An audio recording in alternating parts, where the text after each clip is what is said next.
the way I treated people or the things I did in my life, I still blush at times, try to let it go. But by the time I was 30, I was friendless, working in the smallest market in radio I had ever worked in.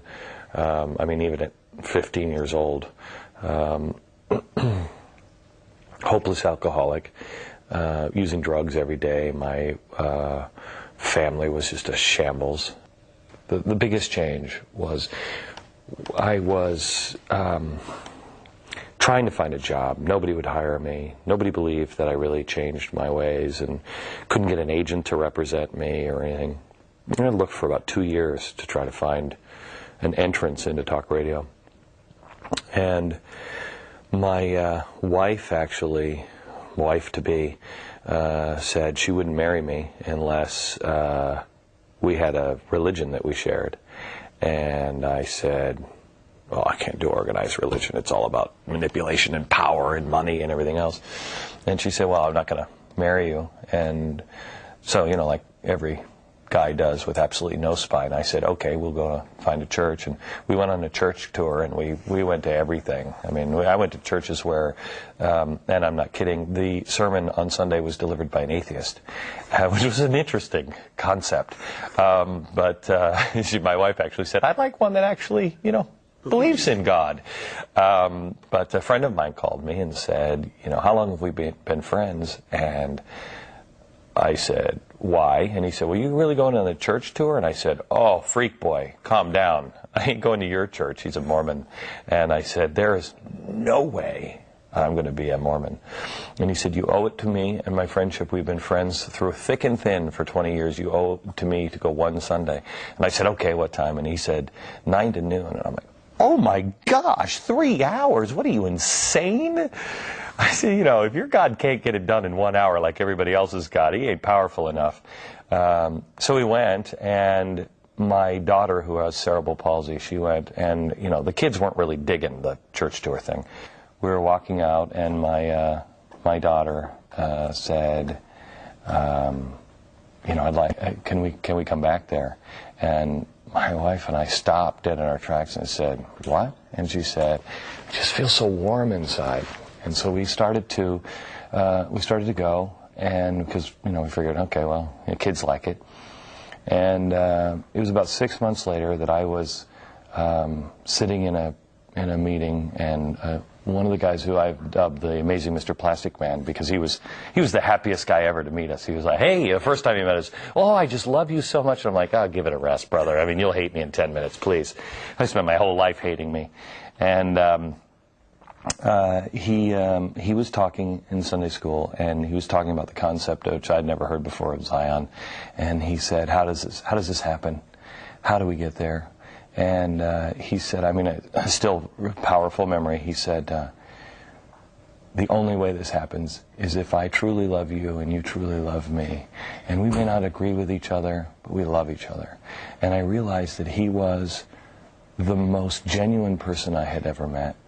And it was then that I thought, I don't care if there's Kool-Aid down in the basement, I'm drinking it, because I want to be like that, you know. I want to be able to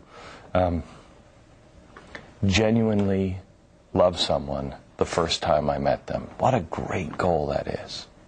And that's really what changed our life. That's it. We were baptized on a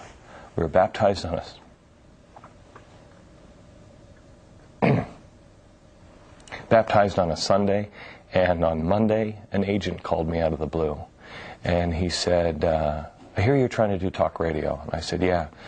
And I swear to you, just like this, he said, do you know a guy named Gabe Hobbs? And I said, no, I know of him, but I don't know him. He said, somehow or another, he said, we need to connect you with him. He said, he can help you. As he said that, no kidding,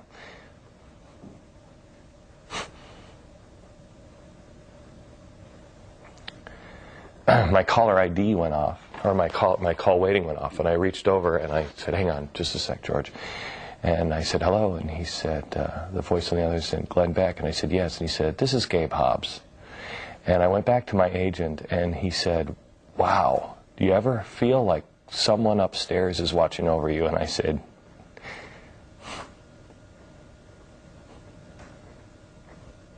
And that's yes, sir, I do. That's what started all of this. That's what started it all, and we have been.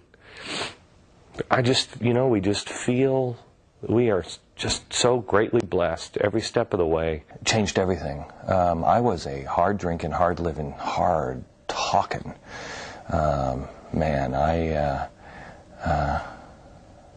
was on the wrong side for a long time, and it has totally changed me, totally changed my family, brought my family together. One concept that was really hard for us was Sunday, just honoring the Sabbath. And it only makes sense in so many ways.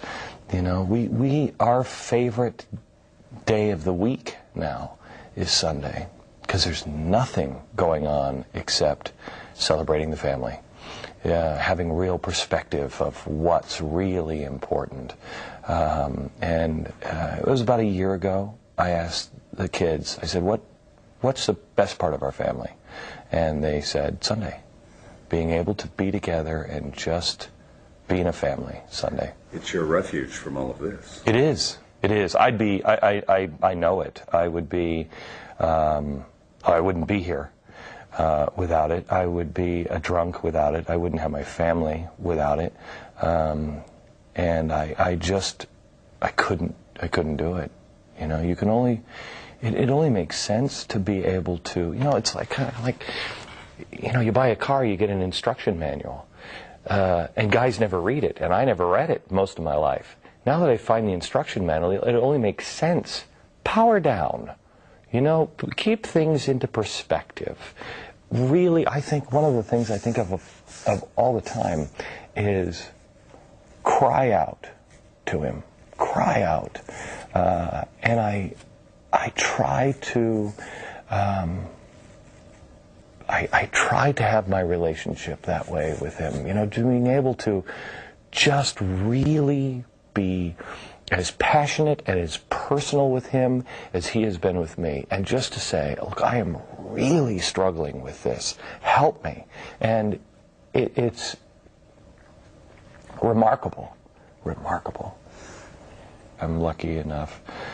Luck had nothing to do with it. I am so blessed to be able to have a wife who will tell me, you're coming home now. And I want that from her.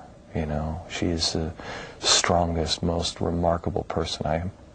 I have partners in everything I do. And my wife is my most important partner. And my business partners, they just know, Glenn can't do that, or Glenn, you're not doing that, because it'll affect this or this or this in business. And my wife is that way. I wish there were 50-hour days. I could fill 50-hour days.